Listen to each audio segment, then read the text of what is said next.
Welcome to Public House, intimate conversations with people making a difference in the Hudson Valley. And now, from Paula's Public House in Poughkeepsie, New York, here's Paula Young. Hi everybody, I'm Paula Young. Welcome to Public House. Today, once again, we are in the offices of Marcus Molinaro, our county executive here in Dutchess County, to discuss whatever is new. And what is new and what is pressing in my mind is the climate of the earth and the political climate. Marcus, welcome. Well, thank you. Hi, you are facing re-election. I heard. And the world is facing catastrophe. Yeah. So let's talk about climate. Let's talk about Dutchess County, and Sure. Let's talk about what you specifically have done. I did a bunch of research. There's not a lot of current information about what's going on. So talk to me about the river. Sure. Talk to me about the air. Yeah. Well, listen, I grew up along the Hudson River. I grew up actually as a kid on the Long Island Sound, and then as a mayor in a community that wouldn't exist were it not for the Hudson River. So that relationship between Tivoli and the Hudson is ingrained in me. I mean, I fought for the designation of the Hudson as a heritage river. I fought for its total cleanup, and I will continue to do so. I'm one of the people that Scenic Hudson and Sierra Club and others turn to when they want to make a case in the public about natural resource protection. But more importantly, what we've done over the last 8 years in Dutchess is really a commitment. It's a commitment to conservation. It's a commitment to preservation of open space and natural resources. It's a protection.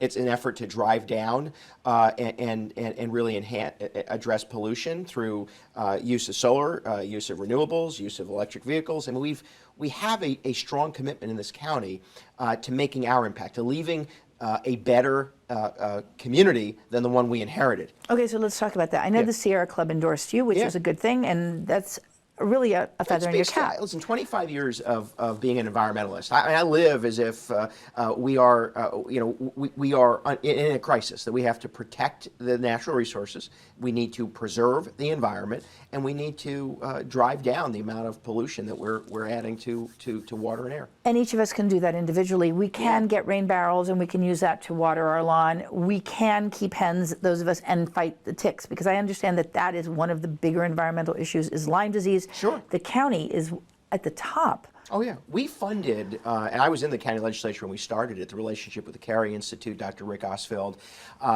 Climate change is producing other challenges. Yes. And in this region, certainly Lyme or tick-borne diseases is one of the outgrowths, if you will. But we've funded Rick's studies over the years. We're currently working with the Carey Institute to identify ways to drive down tick-related diseases, and they're making good progress. Actually, we're working with the Carey Institute also to drive down the use of salt for snow removal. Yes, well, that's a problem because it does eventually get to the water. Yeah, but no one else is talking about it. No, that's the thing. And so from our listen, I guess sometimes we should be more, open and send out the carrier pigeons and headlines every time we do something. But the truth is, we see a problem, we try to fix it. And so in Dutchess, what that's meant for us, we've engaged in establishing ourselves as a climate-smart community, which means identifying real, quantifiable change. Okay, so what are they? So that's use of renewable energy vehicles, electric in our case, and ensuring that not only is the county doing that, but our municipal partners, towns, villages, and cities are doing that as well. It's overall conservation, which means driving down the amount of energy consumption and usage that buildings like this very one have. Well, buildings that are lit up at night. Yeah. I mean, we don't want any plane to drive into a building, obviously. We Well, don't. you're We not want to gonna be have able that to. issue Well, with you this, never but, know. I yeah. mean, dark cities are dark cities, but rather than just say, okay, we're doing that, how do you make sure that's being done? Well, simple things. And we have an energy efficiency plan that we've implemented over 8 years, which is driving down consumption of water. So rather than having, faucets that just run or water fountains that you can continue to push, we have, reusable bottles. We have the systems that shut off. You have light switches that are sensor oriented, so they turn on and off based on usage as opposed to relying on somebody to shut that down. We've expanded our renewable energy vehicles. Well, that's in the county. Yeah, but that's what I'm responsible for. What I understand that, but can you as executive perhaps promote a law that says that office buildings have to turn off their lights. Technically, no. New York State limits what counties can enforce publicly, but New York State has adopted the strictest climate change legislation in the country, and that's something that we're going to implement as a county. That's our responsibility. But beyond that, we help fund solar technology and solar use for businesses. In fact, Dutchess was one of the first communities to implement a solar policy, which is basically to be the bank, if you will, the guarantor of small businesses and residents in certain communities in Dutchess to be able to make use of a solar array.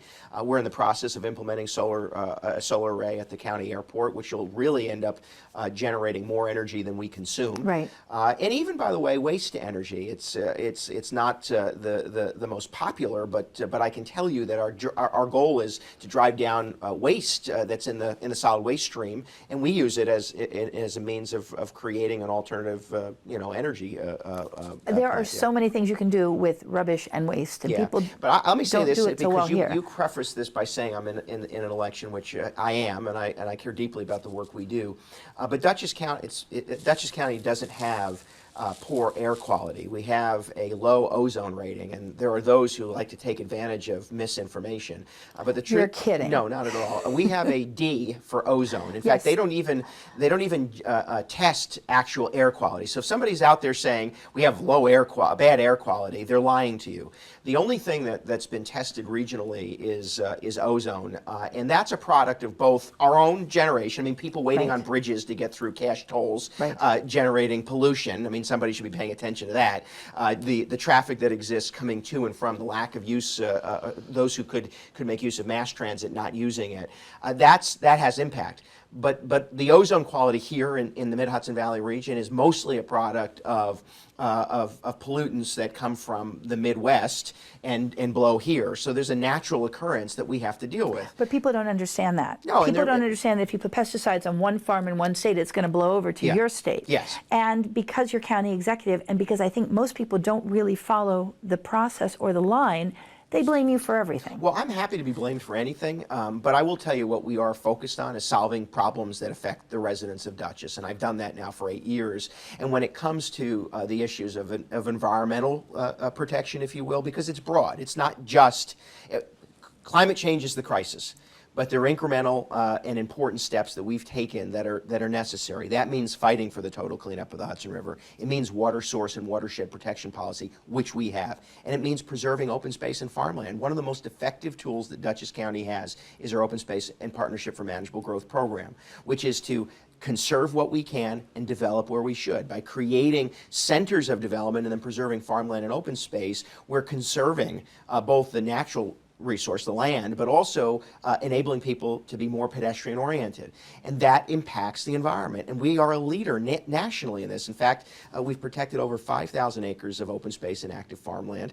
That's important. And it also is not only about preserving the industry, but it enables us then to focus our resources in like Hamlet's, the center of Hyde Park, or Statsburg, or Pauling, or villages like Wappingers, where we can create pedestrian-oriented development, which also has a major benefit to our environment. Exactly, and I think one thing is the other, but you did not mention wind.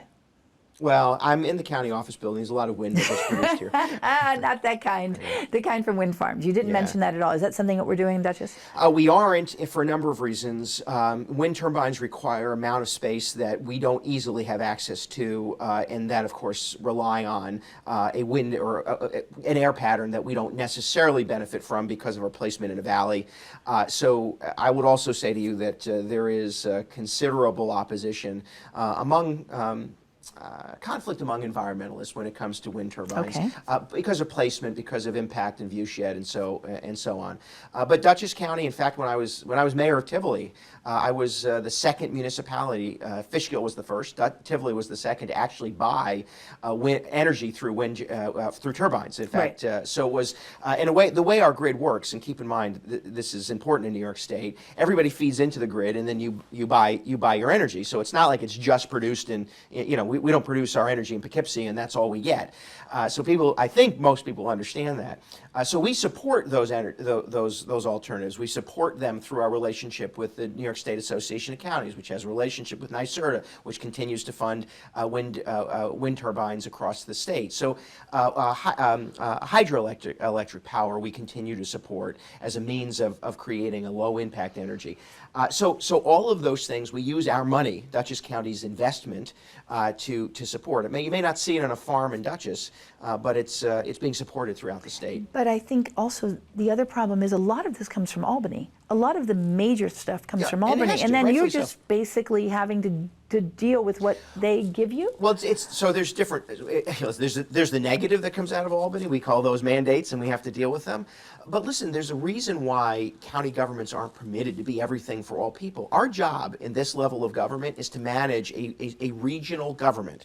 The state of New York sets grand policy, and when we disagree, we say so. But when we don't disagree, and we support it. I mean, listen, I was the first to say, the governor and the attorney general are correct. We should sue the EPA, abandoning its responsibility to clean up the Hudson River. And by the way, this was an indication well before this administration, just so you know. Oh, no, I'm aware. It was clear to us. The Hudson River has been a problem for quite a long time, and it's finally starting to turn. It is, but the EPA regionally has always done what was minimally obligated, not necessarily what needed to happen, because too many of them were in bed with the polluters to begin with. Exactly. And so I've made it a career now, 25 years of fighting for that kind of change, because you shouldn't be able to pollute, and if you do, you should be responsible for the cleanup. You should have to pay for it. Right. So for us, it's a passion, and it's an important policy that we engage in every single day. And it's no small feat that somebody like me is the first or second phone call Scenic Hudson makes, or that the Sierra Club endorses my candidacy and service, because we believe in it. I believe in it. And they believe in you, and we have to stop. Sorry. The thing to remember above all else is we have to educate ourselves exactly as to what his job is and exactly what our personal responsibility is as human beings on this planet. In other words, maybe we need to do more, and maybe we can, like our parents and grandparents did. I'll see you soon. Thank you very much for listening and watching. Thank you, Marcus. Appreciate it. Hi, I'm Paula Young, and I'm the proprietor here of Paula's Public House. Do join me for good food, good cheer, and good fellowship. We are here, we have fun, and we'd love to have you be a part of it. Come on down.